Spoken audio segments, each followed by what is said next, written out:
रोज एक नई कहानी देखने के लिए चैनल को सब्सक्राइब करें और बेल आइकन दबाना ना भूलें। प्रमोद अपने बेटे सूरज और अपनी बीवी ममता से बोलता है। हमें घर मिल गया है, वहाँ के लोग भी मुझे ठीक ही लगे और घर भी ठीक ही है और किराया भी कम ही था, इसलिए मुझे ठीक लगा तो मैंने हाँ कर दिया। हम वहाँ आज ही शिफ्ट हो सकते हैं। चलो, एक काम तो अच्छा हुआ कि हमें घर मिल गया, वरना 2 दिन से हम यहाँ सड़क पे रह रहे थे। मुझे माफ करना, मुझे पहले ही शहर आकर देख लेना चाहिए था। अगर मैं पहले ही ये सब पता कर लेता तो तुम दोनों को परेशानी नहीं उठानी पड़ती। मुझे माफ कर देना। पापा, आप माफी क्यों मांग रहे हो? आपने तो हमारा ही भला सोचकर शहर आने का सोचा, और वैसे भी सबसे बड़ी परेशानी तो घर की थी, वो तो मिल ही गया ना। अब तो सब ठीक हो ही जाएगा। हाँ, सूरज ठीक कह रहा है। अच्छा जरा ये बताओ, घर कैसा है? मतलब ठीक तो है ना? हाँ, घर तो ठीक ही है। हर जगह इतना किराया था, इसलिए मैंने बस एक कमरा ही लिया है। और वैसे भी हमारा घर तो बन ही रहा है ना। जैसे ही घर पूरा बन जाएगा हम वहाँ चले जाएंगे, ठीक है ना? क्या बस एक कमरा? तो मैं खाना कहाँ बनाऊंगी? खाना बनाने के लिए तो रसोई होनी चाहिए ना। ममता, जरा बात को समझो। गांव से हमें अचानक बस इसीलिए आना पड़ा क्योंकि हमारा घर बन रहा था, और वो बिल्कुल भी अच्छे से नहीं बन रहा था। वरना तो हम घर बनने के बाद ही आते हैं, है ना? हाँ माँ, पापा बिल्कुल सही कह रहे हैं। हमें कौन सा वहाँ हमेशा के लिए रहना है, थोड़े दिन एडजस्ट कर लेंगे। घर बनाना जरूरी है ना, बस वो बन जाए फिर परेशानी खत्म हो जाएगी। लेकिन मैं खाना कहाँ बनाऊंगी? उन्होंने घर दिया है किराए पर, इसका मतलब ये थोड़ी ना है कि वो हमें किराए पर रसोई भी देंगे। आप भी ना बिना कुछ सोचे समझे कुछ भी कर लेते हो।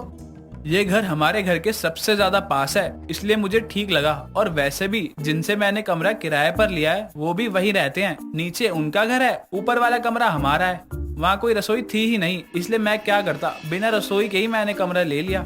माँ, मेरी बात तो सुनो, कमरा तो है हमारे पास, तो आप कमरे में ही खाना बना लेना। दोनों बाप बेटे एक से बढ़कर एक हैं। जब कमरे में खाना बनेगा तो दोनों भागोगे कमरे से। ममता की बात तो सुन लेते हैं दोनों, लेकिन उसकी बातों पर ज्यादा गौर नहीं करते हैं और वहाँ पर रहने चले जाते हैं।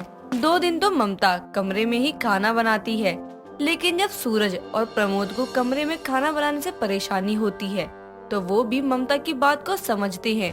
सबकी परेशानी देखकर ममता घर की मकान मालकिन सुनीता के पास जाती है और उनसे बोलती है। बहन जी, आपसे एक मदद चाहिए थी। बोलो, अब क्या मदद चाहिए? देखिए, उस एक कमरे में रहना और खाना बनाना बहुत मुश्किल हो रहा है। अगर आप हमें अपनी रसोई भी किराए पर दे देती तो बहुत अच्छा हो जाता। आपको कोई परेशानी तो नहीं है ना? मुझे तो पहले ही पता था ये सब होना ही है, इसीलिए मैंने पहले ही बोल दिया था तुम्हारे पति को कि ना ले ये कमरा, लेकिन उन्होंने मेरी एक बात नहीं सुनी। अब भुगतो। और हाँ, मैं अपनी रसोई किराए पर नहीं दूंगी। बहन जी, हमें किसी भी चीज में कोई परेशानी नहीं है, लेकिन रसोई नहीं है इसलिए थोड़ी दिक्कत हो रही है। आप हमें अपनी रसोई किराए पर दे देंगी तो हमारी भी परेशानी खत्म हो जाएगी। ठीक है, इतना बोल रही हो तो किराए पर दे देती हूँ रसोई, लेकिन रसोई में गंदगी बिल्कुल भी नहीं होनी चाहिए। अगर थोड़ी भी गंदगी दिखाई देती है तो आपके लिए अच्छा नहीं होगा। सुनीता ममता की बात को मान लेती है और अपनी रसोई ममता को किराए पर दे देती है। अगले दिन सुबह सुबह ममता रसोई का सारा सामान लेकर सुनीता की रसोई में जाती है। वहाँ सुनीता भी खाना बना रही होती है। सारा सामान देखकर सुनीता बोलती है, अरे अरे, ये क्या है? सारा सामान क्यों ले आई तुम? ये रसोई तुम्हें मैंने किराए पर दी है। हाँ बहन जी, किराए की रसोई है, तभी तो मैं यहाँ सामान भी ले आई। अब रसोई का सामान रसोई में ही होना चाहिए ना, इसलिए ही तो लेकर आई हूँ मैं। किराए की रसोई है ये, आपके पिताजी की नहीं, जो सारा सामान लेकर आ गई हो। जिसकी जरूरत है वो सामान लाओ और खाना बनाकर जाओ। खुद की रसोई नहीं है जो जब मन चाहा आ गई, ठीक है ना? लेकिन कल ही तो आपसे बात हुई थी और किराए की रसोई के लिए आप मान भी गई थी, तो आज आप ऐसे क्यों बात कर रही हो? यहाँ सारा सामान मैं आपसे पूछ कर ही तो लाई हूँ ना। नहीं, मैंने बस किराए की रसोई के लिए हाँ बोला था, ये नहीं कि तुम यहाँ किराए की रसोई के नाम पर अपना घर ही बसा रही हो।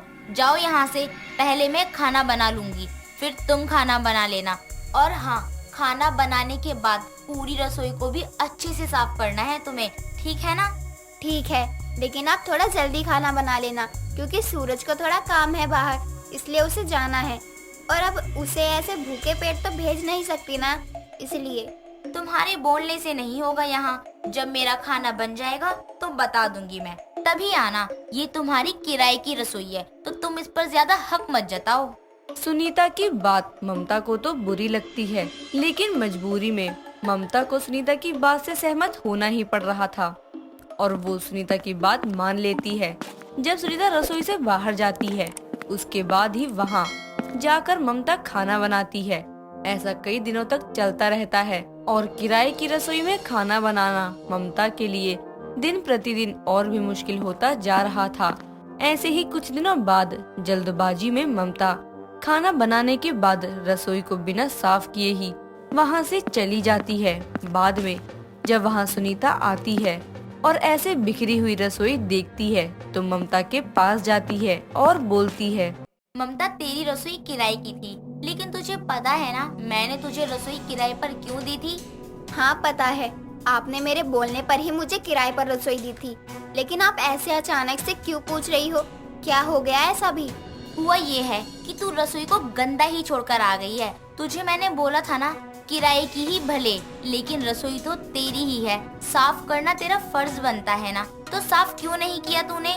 अगर आप ये बात मुझे बोल रही हो तो ये बात आपको भी पता होनी चाहिए कि किराए की रसोई ही सही, लेकिन मेरी भी रसोई है ना, तो मैं इसे अभी साफ करूं या थोड़ी देर बाद साफ करूं, इसमें मेरी भी तो मर्जी होगी ना।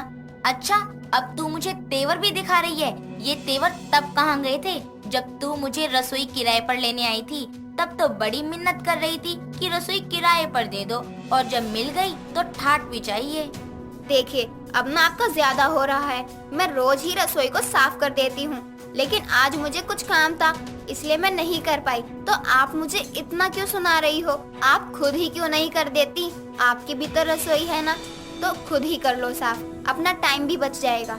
मुझे तो ऐसा लग रहा है ना कि तुझे किराए पर रसोई देकर मैंने भी कोई बड़ी गलती कर दी। तभी तो देखो, किराए की रसोई मिलते ही तेवर भी बदल गए तेरे तो। तेवर मेरे नहीं, आपके बदले हैं। किराए की रसोई थी मेरी, लेकिन आप तो ऐसे बर्ताव कर रही थी मेरे साथ जैसे मैं रसोई को साफ करने वाली हूँ, जबकि हम आपको किराए के पैसे भी दे देते हैं। दोनों में काफी देर तक बहस होने लगती है और धीरे धीरे बात भी आगे बढ़ने लगती है। बात लड़ाई में बदल ही रही होती है कि तभी वहाँ प्रमोद और सूरज आ जाते हैं। दोनों को ऐसे बहस करता देख प्रमोद बोलता है, आप दोनों ऐसे बहस क्यों कर रहे हो? देखिए ना, हमारी ही किराए की रसोई थी और हमें ही सुना रही है। हमने किराए पर ली है तो हम पैसे भी तो देते हैं ना, लेकिन ये तो हमारे संग ऐसे बर्ताव कर रहे हैं जैसे हमें खरीद ही लिया हो इन्होंने। अच्छा, अब रसोई किराए की है तो सुनना भी पड़ेगा ना। पहले तुम्हारे पति ने आकर कमरे की बात बोली थी और फिर तुम आकर मेरी रसोई को किराए पर लेने की बात बोल रही हो, तो मैं कुछ बोलूं भी ना? ठीक है आंटी, किराए की रसोई थी ना, तो अब हमने अपनी रसोई और घर दोनों ही ले लिया है, तो अब हम वहीं शिफ्ट हो जाएंगे। चलो, इतनी सारी परेशानी में एक चीज तो अच्छी ही हुई है, अब हम अपने घर जा रहे हैं। ममता अपने परिवार के साथ अपने घर में रहने के लिए चली जाती है और इतने दिनों तक किराए की रसोई में खाना बनाना ममता को बहुत भारी पड़ता है। दोस्तों, अगर आपको ये कहानी पसंद आई तो इसे लाइक करें, शेयर करें और कमेंट करके बताएं कि कहानी में आपको सबसे अच्छा क्या लगा।